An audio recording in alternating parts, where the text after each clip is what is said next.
Welcome to Personal Finance Mastery for You YouTube channel. I'm your uncle, Peter Afolabi.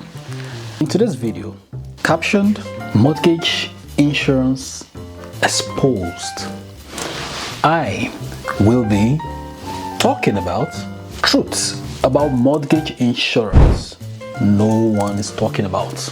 If you're new to this channel, hit the subscribe button, like, comment, and share so the algorithm can recommend so others can learn as well. Let's go there. Congratulations, as everyone stood up in loud ovation as soon as the Vice Chancellor finished his valedictory speech. That became a day to remember in the lives of all who graduated and were in that convocation ceremony on that particular day in 2014 at the University of Lagos. Among the best performers were two very good friends and study partners who from the same department graduated at top honors, which endeared them the opportunity to further their studies abroad.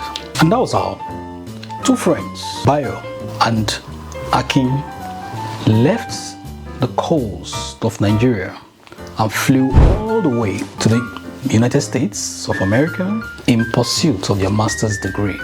They both got into the university to study quantity surveying, a master's degree program together, and these two friends are so close that they literally got into the same department. As soon as they finished the program, they decided to take the next step of their life with the love of their life. They both got married, took another bold step by going into a partnership business together and set up a firm as quantity surveyors. As things began to take shape in their life, they started having kids. During a networking event sometime in 2018, both of them were privileged to meet a former school colleague who is now in the financial industry, who introduced them to finance and the possibility of having a plan just in case. Both of them actually took up something, but for some reasons they choose different options. As life continues to evolve, both Akin and Bayo bought their dream homes in the same neighborhood. Life was just so sweet and everyone thought they have everything under control. In the fall of 2019, their partnership firm got a huge contract to a mega project in North Carolina. On one fateful day, they had to drive to go meet the developers to review the plans on this mega project, and everything just went well. On their way back from North Carolina, just by a little twist of fate, it so happened that the unexpected happened. Their car they were driving in unfortunately got run over by a truck whose brake just failed, and they never returned from that journey. So both friends crashed in an accident and they couldn't make it alive, but life has to go on. We're going to be analyzing how their plan, their decisions is going to affect the family after the accident. For simplicity's sake, we're going to be referring Akin's family as family A. So Akin has a wife with 3 little kids, beautiful family. Also his partner, Bayo, we're going to be referring to them as family B. So Bayo has a wife with 2 beautiful kids. Like we mentioned, they bought a home, their dream home, in a choice neighborhood, same location. And for some reasons, they bought the home on mortgage. By the time they met their friend who's in the finance industry, who introduced them to the need to have a protection, 2 different options. Let's see how these options played out in the course of events. Akin took a life insurance on his own life that protects his family and all his assets. Bayo took up a mortgage insurance for the same worth of their property value at the time, which was $1 million, but he took up a mortgage protection because he doesn't want his family to lose their house. He probably didn't think he needed a life insurance because he has all his finance intact at the time. Besides the mortgage they have on their home, which has reduced to $500,000 on each other's home, both of them have auto loan on the car they drive. They also have credit card debts. So they have a student loan to the tune of $60,000 each. They also have a retirement plan, the 401k, with about $30,000 on that plan.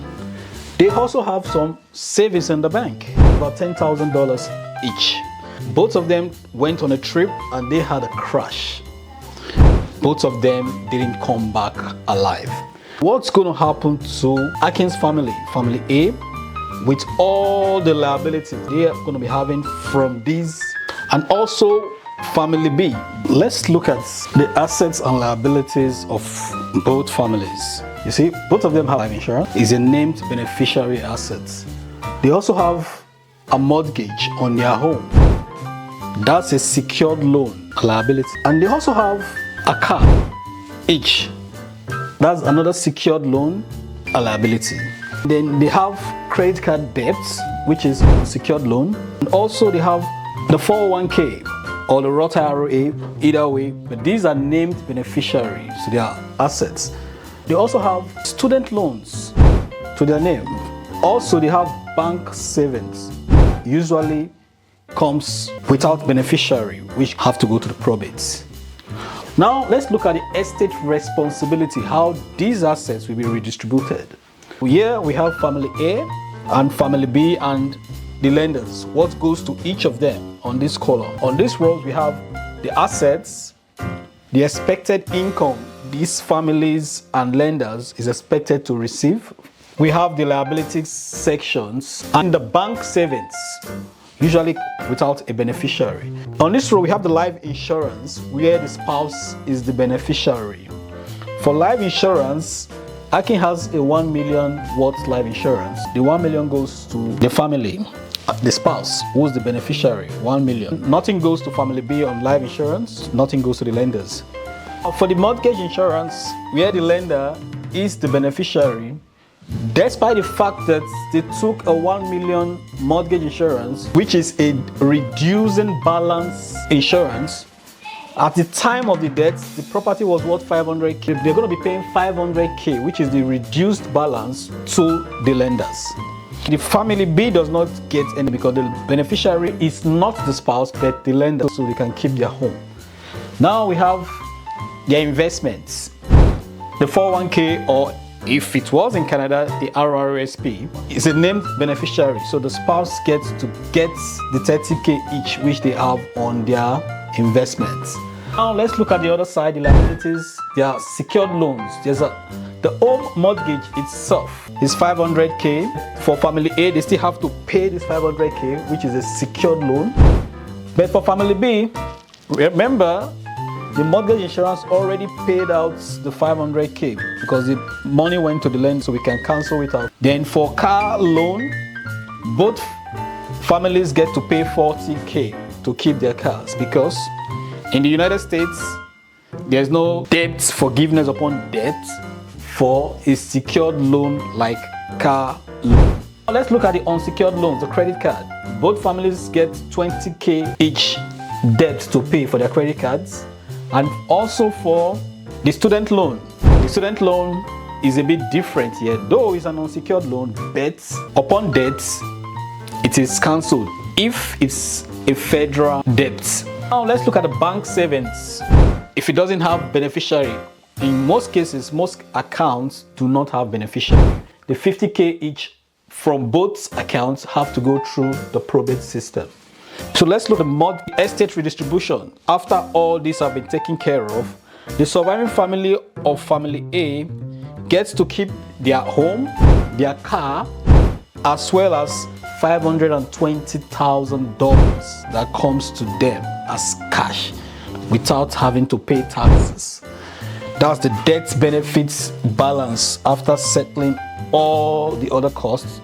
While the family B gets to keep their home, their car, and also they're left with $20,000 after the settlement of all their liabilities. What this means is life insurance has an increasing balance versus the mortgage insurance, which has a reducing balance.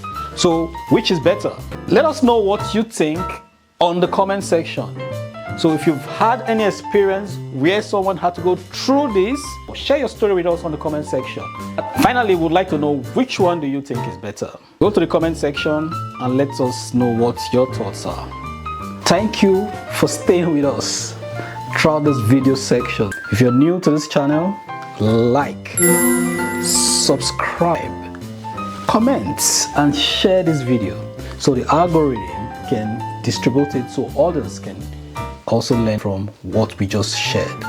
Now you know the difference between what life insurance can do for you in terms of your asset protection and what mortgage insurance can do for you. So both of them are fantastic vehicles, but they have their benefits and limitations. So which do you think is better? You'll be the judge. But we'd like to hear from you. Go to the comment section and let us know what you think is the better choice in your own specific situations. Thanks once again and bless you.